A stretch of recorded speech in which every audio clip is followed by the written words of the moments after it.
mu ngi noonu yéen koy am en direct ma ngi jox la kii nous sommes en direct sur la chaîne YouTube bi nga xam ni mooy Oyu wala quartier général moom Serigne Cheikh Thioro Mbacké voilà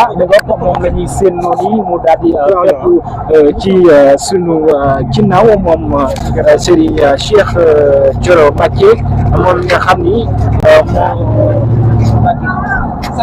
moom mi nga xam ni mooy tête de liste départementale moom Serigne Cheikh Thioro Mbacké bu la grande coalition bu Pastef les patriotes mu nekk bi nga xam ne liste nationale bi le président Ousmane Sonko moom moo ko daal di jiite kon bu ko defee rek xam naa ci kanam tuuti dans quelques minutes yu ndaw rek danañu àgg foofee ca stade Ibrahima Gueye ca stade Ibrahima Gueye bu Mbacké bi nga xam ne foofu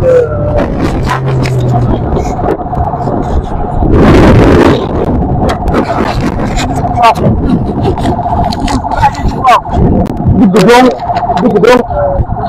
am ngeen di gis ci oto bi nii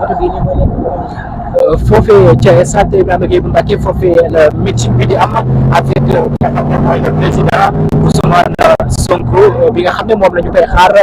da nga xam ne comme ni mu ko waxee woon rek ni ki démb duggoon na dans la région de Diourbel pour def li nga xam ne mooy le département de Diourbel bi fi génnee defoon na le département de Bambey tey mu war a def le département de Mbacké tey jii moom la ñu xaar ku ne xam ne na bu ngeen xoolee nga xam ne mooy l'équipe de Facette TV ñi nga xam ne ñoo nekk foofa ca stade ba gis ngeen stade bu Mbacké na mu feese le stade a déjà rempli de monde fépp fi nga xam ne patriote nekk na fa ci diwaanu département bu Mbacké muy les 16 communes ñoom ñëpp ñëw nañu foofa ca stade ba pour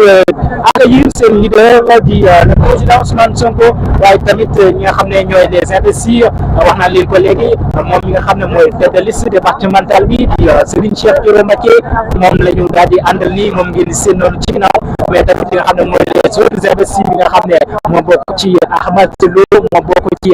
Hadi Sow moom bokk ci honorable Fatma Mbodj moom bokk ci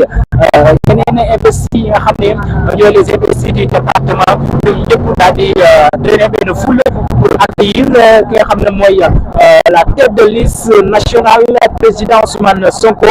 bi nga xam ne actuellement moo ngi ci dans les locaux de Darou Mouhty moom président Ousmane Sonko ci kanam tuuti dana ñëw fii ci diwaanu Mbacké ñu accueillir foofu nekkoon ni leen ko waxee rek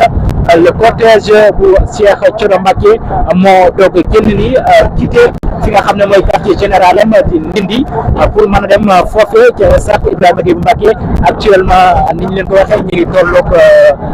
fii yaakaar naa ci Ndindi la bokk ba tey ñu ngi biir Ndindi ba tey génn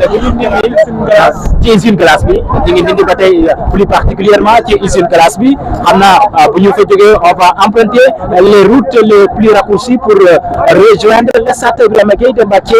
pour accueillir le président Ousmane Sonko bi nga xam ni dina ko ñëw ci kanam tuuti jamono ji mu nekk Darou Mouhty pour prononcer son discours ginnaaw bi mu jógee Pire jaar Ngaye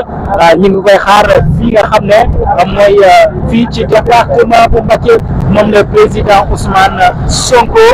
waaye actuellement on est avec nga xam ne mooy la tête de liste du département de Mbacké Serigne Cheikh Thioro Mbacké moom la ñu ànd actuellement yéen a ngi koy gis noonu ci li nga xam ne mooy bâtiment boobu ci kanam mu def benn drapeau vert bu baax xam na pour accueillir ki nga xam ne mooy président waaye tamit ñu fàttali ci fan yi ñu génn rek avec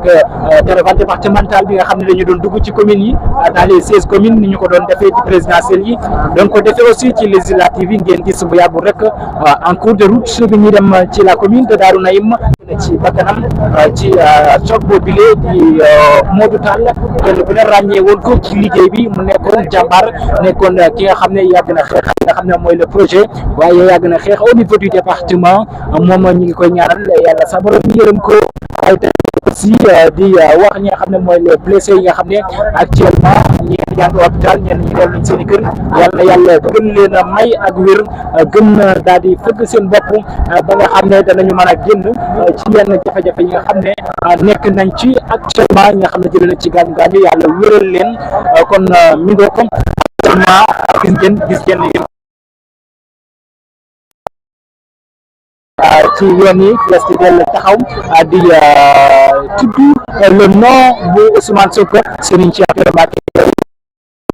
Actuellement on connaît pas ba xam lan mooy raison yi nga xam ne moo tax mu taxaw ndaxte am na ay militants yoo xam ne actuellement ñoom ñoo ngi ay militants yi nga xam ne ñu ngi taxaw ci yoon wi xam ne ñooñu ne saafonteel laata muy jàll moom Serigne Cheikh Thioro Mbacké ñu ko garde corps yi wàcc nañ xam naa sûrement dina wàcc xam naa sûrement dina wàcc wala ñi nga xam ne ñooy sécurité bi dañuy changer de direction dañuy jël emprunté li nga xam ne li ma leen ko waxee woon léegi les voies les plus raccourcies pour rejoindre le stade Ibrahima Gueye de Mbacké xam naa loolu la ñuy def dañuy daal di jaar rek fi nga xam ne moo gën a jege président mi ngoog gars yi ñu ngi orienté li nga xam ne mi ngi orienté li nga xam ne mooy caravane bi pour ñu jël foofu ak stade Ibrahima Gueye bu Mbacké mi ngoog xam naa dañuy orienté wu pour xaar nga xam ne mooy honorable député Serigne Cheikh Thioro Mbacké tête de liste départementale bu la coalition Pastef li nga xam ne tey ñooy amal seen ci meeting au niveau ci stade Ibrahima Gueye bu Mbacké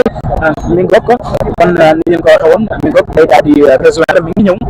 cortège bi dañuy daal di continuer cortège bi day daal di continuer pour dem foofu nga xam